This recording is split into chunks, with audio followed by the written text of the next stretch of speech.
Welcome to the driver's seat. It's been 7 years since Honda reintroduced the Passport. Originally, it was a rebadged Isuzu, and from 2019 to 2025, we had basically the first generation of the true Honda Passport. And now for 2026, we have a completely redesigned one.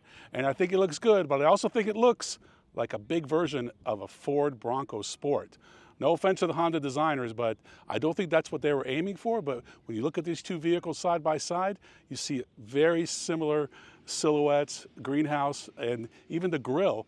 I really don't know what they were thinking, but the good news is we have an all-new Passport, and it's pretty good. It's my second favorite SUV in this price range. Even though I said if it was my money, I would buy the 4Runner over the Passport, it's just a slight edge. But one thing I would give the Passport an edge in is the engine. So Honda kept the normally aspirated 3.5-liter V6. They increased the horsepower by 5. All-wheel drive is standard, and the transmission went from a 9-speed to a 10-speed. As you can see, the interior cabin of the 2026 Passport is tremendous. I mean, I have, what, 6 inches of headroom above me, plenty of shoulder room. This is not a small car. They call it a midsize. I think it's a little more than a midsize, but I compare this to the 4Runner. It's not a body on frame, but the interior cabin is certainly more spacious than the 4Runner. So it's really close. It's back and forth, and there's no shame in finishing second to the 4Runner. And for most people, I think this is a better vehicle than the 4Runner because it's a smoother ride. It's a unibody, but also you have a normally aspirated engine, so less things to go wrong.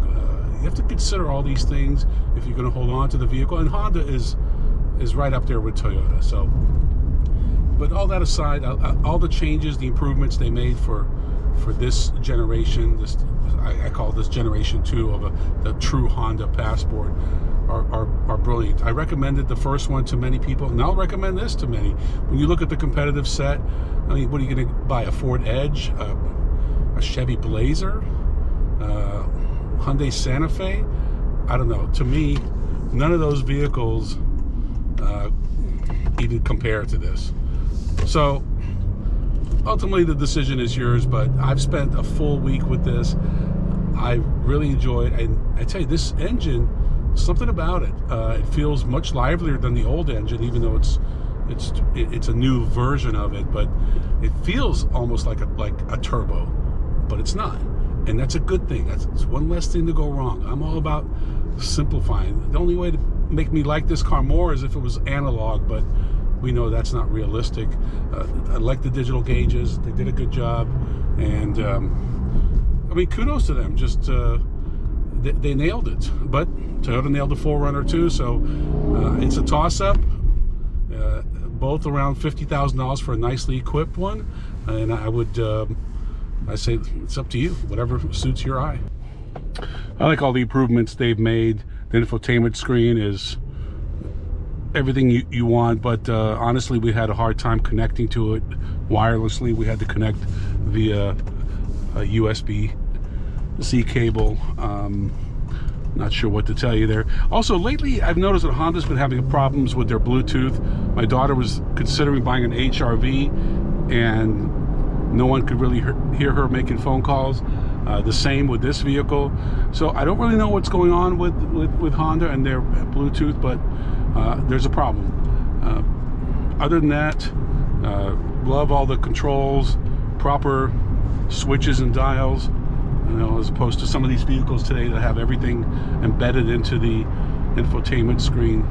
Very comfortable cabin to be in, very driver-centric, and I would have no problem driving this on a daily basis. Very smooth. So one issue I had is the steering.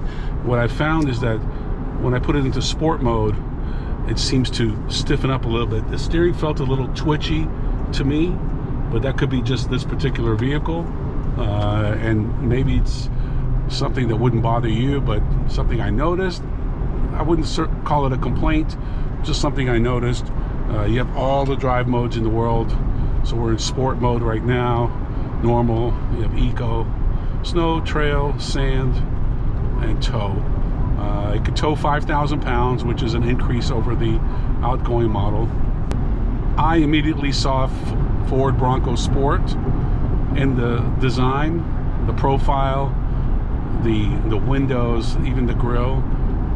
And when other people have noticed that as well, it doesn't bother me, because I think the Bronco Sport's a good-looking vehicle, and this is a good-looking vehicle. But if you're going to copy something, you might want to copy something more expensive, kind of like how Kia with their Telluride, some say copied the Range Rover. I'll leave that up to you guys.